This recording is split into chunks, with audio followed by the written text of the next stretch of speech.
और किस तरह से रात को 11 बजे के बाद जाके आप टेंशन, डिप्रेशन, मोटापा, डायबिटीज, कोलेस्ट्रॉल बढ़ने की बीमारी, इन सब चीज़ों के शिकार हो सकते हैं। अस्सलाम वालेकुम एवरीवन, दिस इज डॉक्टर सार Chawla, right at your service. और मैं आपको बताने लगी हूँ कि अगर आप रात को 11 बजे से ऊपर जागते हैं तो आप कूल नहीं, आप फूल बन रहे हैं। I am so sorry, please don't mind my language.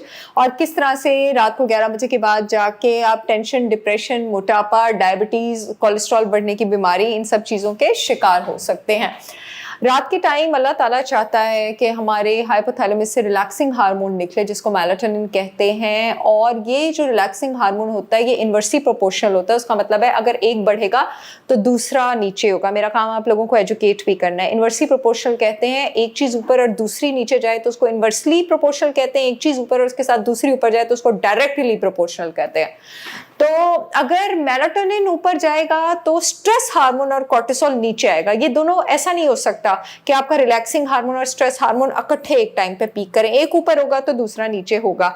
अब हमारी बॉडी में अल्लाह ताला ने क्लॉक फिट किया हुआ है, जैसे बाहर क्लॉक होता है, उसको बायोलॉजिकल क्लॉक या सर्केडियन रिदम कहा जाता है। वो बड़ी खूबसूरती से अल्लाह ताला के क्लॉक के साथ सिंक्रोनाइजेशन में चलता है, हार्मनी में चलता है, जिसकी वजह से जब सूरज नीचे जाता है तो अल्लाह ताला की तरफ से ख़ास करके 11 बजे के बाद हमारे कोर्टिसोल लेवल्स बहुत लो होते हैं और लो होने चाहिए।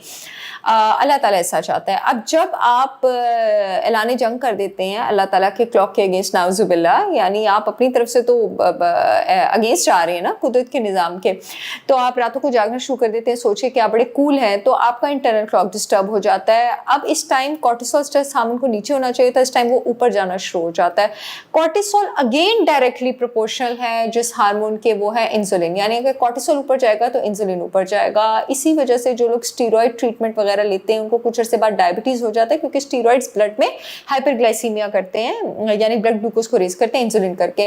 अब ऐसा नहीं होता कि 2 दिन में, 3 दिन में, 4 दिन में, 10 दिन में, 1 महीने में, इवन 6 महीने में आपका इंसुलिन ऊपर जाना शुरू हो जाता है। Chronically over the period of years जब आप इस आदत को प्रैक्टिस करते हैं, या ये आदत बहुत फ्रीक्वेंट है, यानी हफ्ते में 7 दिन है तो 7 में से 5 दिन आप ये कर रहे हैं, तो आपके ब्लड में इंसुलिन बहुत रेज होना शुरू हो जाता है। इंसुलिन जब रेज होना शुरू हो जाता है तो याद रखें कि स्लीप, आपकी पेट की जो चर्बी है, एक रात की स्लीप डिप्रिवेशन से उसके बढ़ने के चांसेस 33 से 43% बढ़ जाती हैं, सिर्फ एक रात को 11 बजे से देर तक जागने से। और सोचें आप कितनी रातों को इस तरह जागते हैं।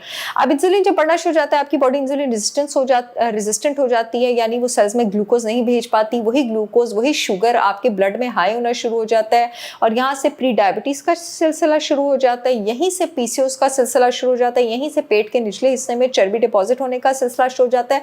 और जब ये शुगर बढ़ के शुगर वाली साइकिल को सैचुरेट कर देता है, थका देता है, यानी अपनी साइकिल में इस्तेमाल कर करके थक जाता है, तो वो अगला जिस साइकिल में जाता है वो है गैर ज़रूरी चर्बी बनाने के सेल की साइकिल। और यहाँ से आपको कोलेस्ट्रॉल का मसला भी स्टार्ट हो जाता है। जब कोलेस्ट्रॉल बढ़ता जाता है, यही कोलेस्ट्रॉल के प्लाक्स जो हैं आपकी शरियानों में इकट्ठे होना शुरू हो जाते हैं, और शरियानों में इकट्ठे होने के बाद ये बॉडी में सोजिश करने वाले केमिकल्स को इन्वाइट करते हैं। आपकी ब्लड की शरियानें खुदा न खास्ता ब्लॉक होना शुरू हो जाती हैं। ब्लड प्रेशर का मसला, स्ट्रोक का मसला, हार्ट अटैक का मसला, और ये मसला इतना ऊपर तक जाता है। ये सारा मसला कहाँ से शुरू हुआ? ये सारा मसला शुरू हुआ अल्लाह ताला के क्लॉक को डिस्टर्ब करने से।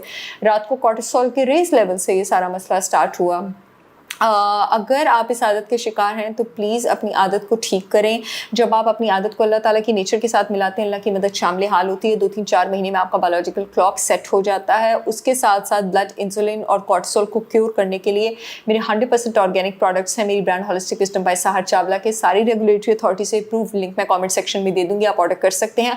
ब्लड शुगर को कंट्रोल करने के लिए मेरी ये डायफिक्स टी है। इसमें जो हर्ब्स मैंने शामिल की हैं, श्रीलंका दालचीनी, लेमन पील, कैमोमाइल, हिबिस्कस, ये जब आप खोलेंगे आपको फ्रेश खुशबू वाली हर्ब्स मिलेंगी। वो आपकी इंसुलिन रेजिस्टेंस को रिवर्स करने में हेल्प करेंगी, और इसके साथ साथ ब्लड कोलेस्ट्रॉल को क्योर करने के लिए मेरा कोलेस्ट्रॉल क्योर प्रोडक्ट है, जिसमें अदरक है, लहसुन है, सेब का सिरका है, नींबू का छिलका है, शहद है, स्टार एनीस है, इसमें नींबू का छिलका है। इसके 7 से 10 कतरे आप नाश्ते से पहले और 7 से 10 कतरे डिनर के बाद 1 गिलास पानी में लें, और साथ डायफिक्स टी को कावे की तरह मील्स के बाद पानी के साथ लें, तो आपके ब्लड शुगर को कंट्रोल करने में बहुत ज़्यादा ज़्यादा हेल्प करेंगे। और उसके साथ खाने में मीठों की जगह अगर आप 100% ऑर्गेनिक ग्रीन पाउडर स्टेविया इस्तेमाल करेंगे मेरा, जिसके 1 टेबलस्पून में सिर्फ 2 कैलोरीज हैं, शहद से भी, चीनी से भी ज़्यादा इसका जायका मीठा होता है और इसमें शुगर होता भी नहीं है। अल्लाह ताला का बनाया है मीठा, ये ऑर्गेनिक है, 100% है, तो आपको ये वाले प्रॉब्लम्स कभी नहीं होंगे। आई होप ये वीडियो आप लोगों के काम आएगा। See you all again with yet another informational video. तब तक के लिए अल्लाह हाफिज़।